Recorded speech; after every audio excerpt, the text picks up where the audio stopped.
Hello viewers, আসসালামু আলাইকুম। আজকে আবারও আমি সেই ভাইরাল বটতলায় চলে আসলাম।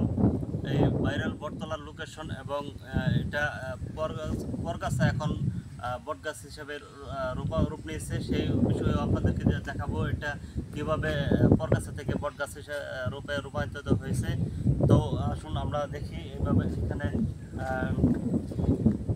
দূর দূরান্ত থেকে কন্টেন্ট ক্রিয়েটররা এবং হচ্ছে আপনার এখানে আপনারা জানেন যে ত্রিশালে অবস্থিত জাতীয় কবি কাজী নজরুল ইসলাম বিশ্ববিদ্যালয়ের শিক্ষার্থীরা এখানে এসে থাকেন, যদিও এখন তাদের আসার সময়টা না।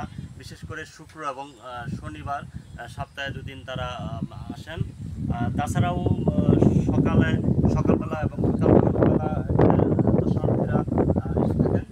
তো আমি যেটা আপনাদেরকে শুরুতে বলেছিলাম যে বটগাছ এখন বটগাছ হিসেবে রূপ নিয়েছে, সেটাই আপনাদেরকে দেখানোর চেষ্টা করছি। দেখুন, এখানে ছিল ছোটোটা খেজুর গাছ। এই খেজুর গাছের মধ্যেই কিন্তু ওই যেমন হচ্ছে পাখিরা এই হয়তো একটা বিচি এখানে করছিল,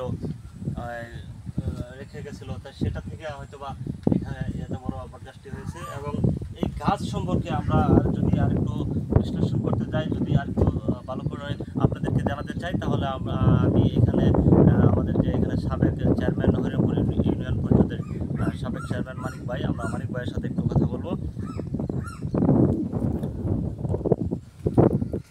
তো মানিক ভাই, আপনার এই বটগাছ সম্পর্কে আপনি কি জানেন?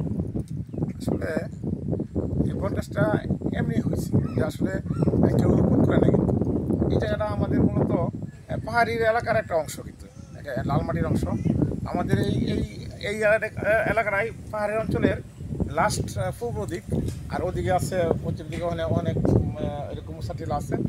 এটা আসলে একটা পরিচিত জায়গার মতো ছিল। আমরা দীর্ঘদিন এখানে মাঝে মাঝে আসতাম খেলতে ছোটো সময়। এখন আর সেই পরিবেশটা নাই। এখন জমির দাম বেড়ে গেছে, বিভিন্ন ইন্ডাস্ট্রি। আচ্ছা, এই গাছটার বয়স আনুমানিক কিরকম? গাছটার বয়স প্রায় আমি ছোটো সময় দেখছি আর তো ছোটো, মানে 50-60 বছর হয়েছে আর কি, বা এরকম হবে আর কি, 40-50 বছর হয়েছে। তো খুব দ্রুত বাড়তেছে গাছটা। আসলে এই গাছটা আমি এটারে গুরুত্ব দিচ্ছি এই কারণেই যে এটা কিন্তু সব মানুষই কিন্তু একটু আশ্রয় খুঁজে, একটু ভালোবাসা খুঁজে।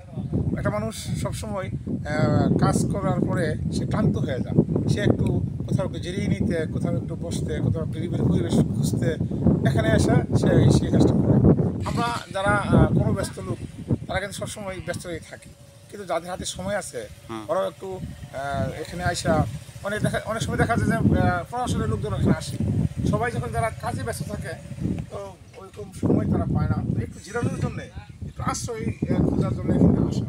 মূলত এই গাছটা আমাদেরকে ছায়া দেয়, আশ্রয় দেয়। এবং আমি মনে করি যে এখানে এই গাছটা তার সম্পূর্ণ ভালোবাসা দেওয়া, ছায়া দেওয়া, এটা আমার খুব ভালো লাগে।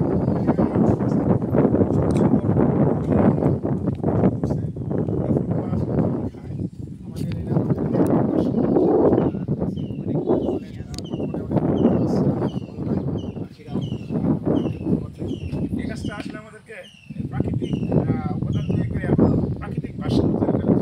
আমরা যারা ওইরকম চিন্তা করি না, তারা আমরা সবসময় গাছ লাগাই।